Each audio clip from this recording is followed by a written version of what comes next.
얘들아 안녕. 바지 할렐루야 할머니야. 그동안 잘 지냈지? 오늘은 이제 창세기부터 다시 창세기를 이야기로 간단하게 풀어서 여러분들이 성경을 읽을 때 창세기는 무슨 책이구나 이렇게 알 수 있도록 함께 해보도록 할게요. 창세기 성경책 우리 창세기 한번 펴볼까요? 창세기는요 창조가 시작되고 끝나는 곳이에요. 그리고 장소는 에덴이에요. 창조가 끝나는 장소가 에덴이잖아요. 그리고 이 지역을 중심으로 인류 초기 문명이 흘러가는 거예요. 그래서 이 문명을 우리는 학교에서 뭐라고 배우냐면 유프라테스 강과 티그리스 강 주변의 메소포타미아 문명이라고 학교에서 배워요.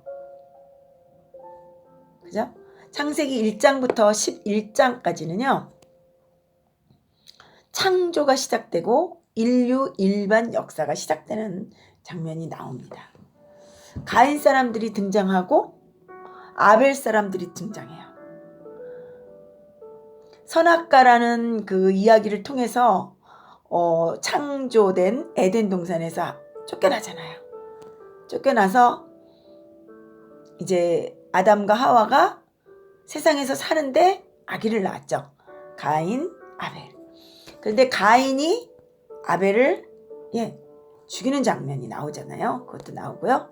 그래서 하나님께서 가인을 살려주셔서 가인 계열의 인류 공동체가 생기고요. 아벨 대신 셋 계열의 인류 공동체가 생겨요. 그래서 양쪽이 처음부터 두 줄기가 나가요. 하나님이 창조하신 피조물들이 하나님의 사람들만 이렇게 번성해 가는 것이 아니라 가인 계열의 공동체도 번성합니다. 그래서 가인 계열의 사람들하고 사람의 딸들과 하나님의 아들들이 결혼을 해요. 그게 막 번성하죠. 악한 생각뿐이에요. 왜? 세상이 섞였으니까. 가인 계열이 섞였으니까. 그래서 하나님께서 노아 홍수로 완전히 전멸시킵니다. 이제 그러면 한 계열로 또 나가야 되잖아요. 자, 그래서 노아 8명만 살아남아요. 노아 계통에. 근데 셋 계열의 사람만 살아남았거든요. 근데 그 중에 함과 셈과 아벳이 있어요. 근데 거기서도 또 셈 계열과 함 계열, 야벳 계열이 또 계열로 인류가 또 공동체가 이루어집니다. 그래서 어떻게 돼요? 번성했지만 결국은 또 하나님을 반역하는 바벨탑 사건으로 이어집니다. 하나님께서는 노아 홍수로 하나가 되길 원했지만 그렇지 못해요. 그래서 바벨탑 사건이 또 생기고 아시아, 유럽, 아프리카로 흩어집니다. 바벨탑 사건으로 인해서. 그래서 이동하면서 막 민족이 번성하죠. 결국 이 바벨탑 사건의 주인공들이 바벨론 제국을 모체가 되는 거예요. 바벨탑 사건. 자, 요 내용이 어디냐면은 1장부터 11장까지 창세기. 자, 12장부터 50장까지 한번 볼까요? 여기서는 하나님께서 아브라함을 찾아냅니다.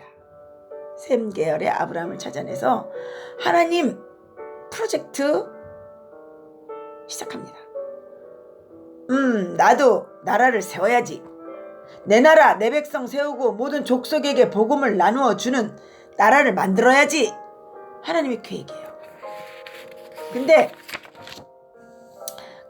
갈대아 우르에서 하나님이 아브라함을 불러냅니다.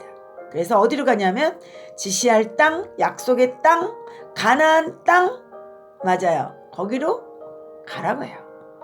아브라함은 이삭을 낳고 이삭은 야곱을 낳고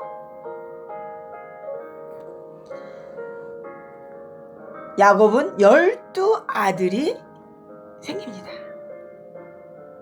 그래서 이들의 자손들이 합치니까 70명이에요. 하나님의 지금 프로젝트는, 하나님의 계획은 이루어지고 있고 진행 중에 있습니다. 야곱의 아들 욥을 통해서 요셉을 통해서 요셉이 고난을 받다가 이집트로 팔려요. 이집트로 팔렸는데 거기서 하나님의 은혜로 총리가 됩니다. 그래서 70명의 식구들이, 아브라함의 후손인 70명의 식구들이 모두 다 이집트로 이민을 갑니다.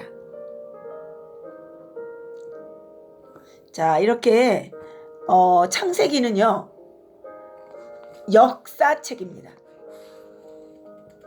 어떤 문명이 발생했는지, 역사의 방향이 무엇인지 에덴에서부터 출발하는 거야. 그리고 사람들은 어떤 스타일로 살아가고 있으며 인류 공동체의 목적이 도대체 무엇인지, 사람은 어떻게 생겨났으며 창조주는 왜 사람을 만들었는지, 이런 이야기가 여기 그 성경책 창세기에 쓰여 있어요.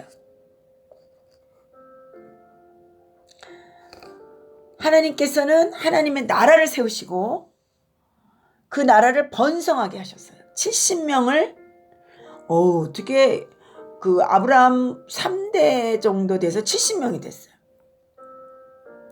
우리 시어머니가, 우리 할머니가 우리 아버지를 낳고 우리를 아버지가 낳고 이렇게 3대를 거치면서 이게 70명이 된 거예요. 굉장히 그 축복받은 인구죠. 이렇게 해서 창세기에서는요 400년이 경과하고 인구수는 250만 명으로 증가를 하게 됩니다.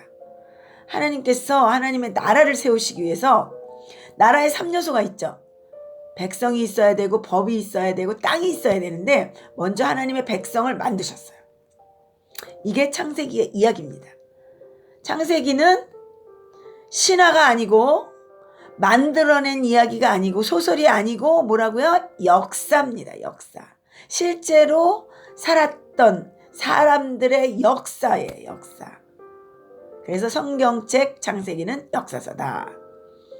성경책 창세기는 무슨 뭐다? 역사서다. 이렇게 생각하면 되고요. 그 같은 동네에 아브라함이 하나님이 부르실 때 그 옆 동네에는 누가 살고 있었냐면 욥이라는 사람이 살고 있었어요. 그래서 욥기서도 여기서 발생하게 됩니다. 자, 여러분 오늘 창세기 이야기편 여기서 마치도록 할게요. 다음 시간 출애굽기 끝편에서 만나요. 안녕. 다음 시간에 만나요.